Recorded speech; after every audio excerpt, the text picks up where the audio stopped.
Most men think that winning an argument is about being the loudest man in the room. They think aggression is strength, but the truth is, the moment you lose your temper, you've already lost the lead. A man who cannot control his emotions cannot control his environment. So today I'm going to show you guys how you can disarm any conflict and hold your ground without ever backing down or submitting to defeat. Now, this all comes from an experience I had just literally a couple nights ago, in which I had posted something on my story, just not thinking. I was just very passionate about a topic, which I actually ended up making a video on just a couple days ago.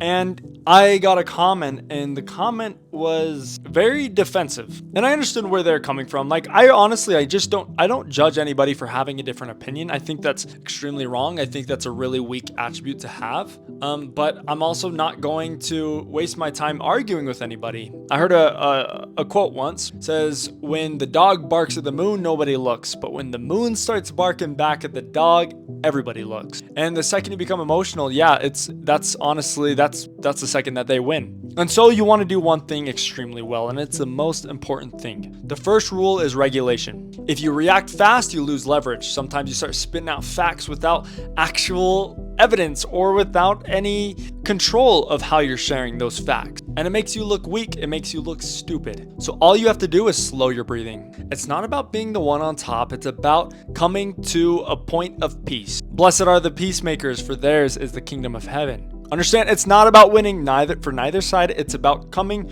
to an agreement to disagree, but not about submitting. So slow your breathing, lower your voice, and keep it concise. Now, I've had a lot of practice with YouTube as well.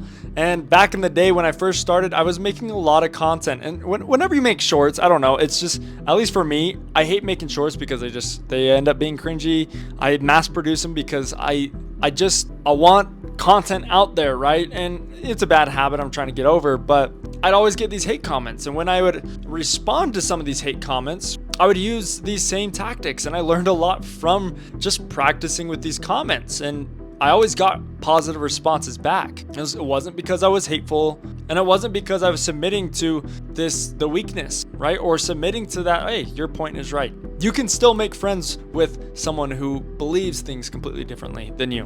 One of my closest friends is a Muslim. Do I agree with everything and is in the Islamic faith? No, not necessarily, but I understand that a lot of it comes from good intentions, and that's where we align. So yeah, the first rule was regulation. If you react fast, you lose leverage. And over-explaining is a sign of insecurity. Proverbs 17:27 says, he that hath knowledge spareth his words, and a man of understanding is of an excellent spirit.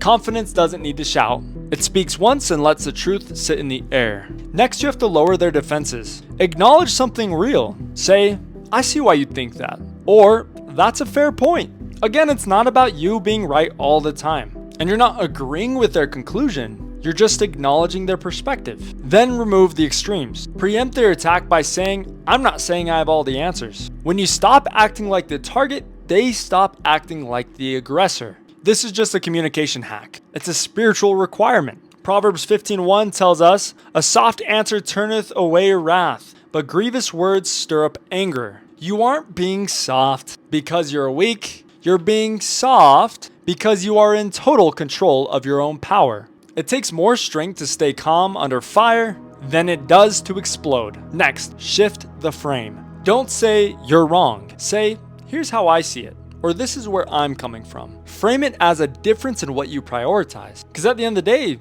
they can totally understand that some things are a little bit more important to you than they are to them. It's not a war of right versus wrong. And finally, re-anchor your relationship. Smile, change the mood, change the entire tone. Remind them that the person matters more than the point. At the end of the day, when I got this message back, it did kind of come off a little bit hostile, but I also understood who they were and their relationship to me, and I valued that. So I finished simply by saying, love you, man. We should get together again here sometime soon. A sovereign man knows that a temporary win isn't worth a permanent bridge being burned. You never win the argument by overpowering. You win by staying composed and holding your ground. Calm conviction disarms aggression every time. Stop reacting and start leading, because this is exactly what this communication hack is. It's about leading. Maybe you would be surprised to hear that after I said, love you, man, we should get together here again sometime soon, he responded by saying sorry. Neither of us admitted to defeat,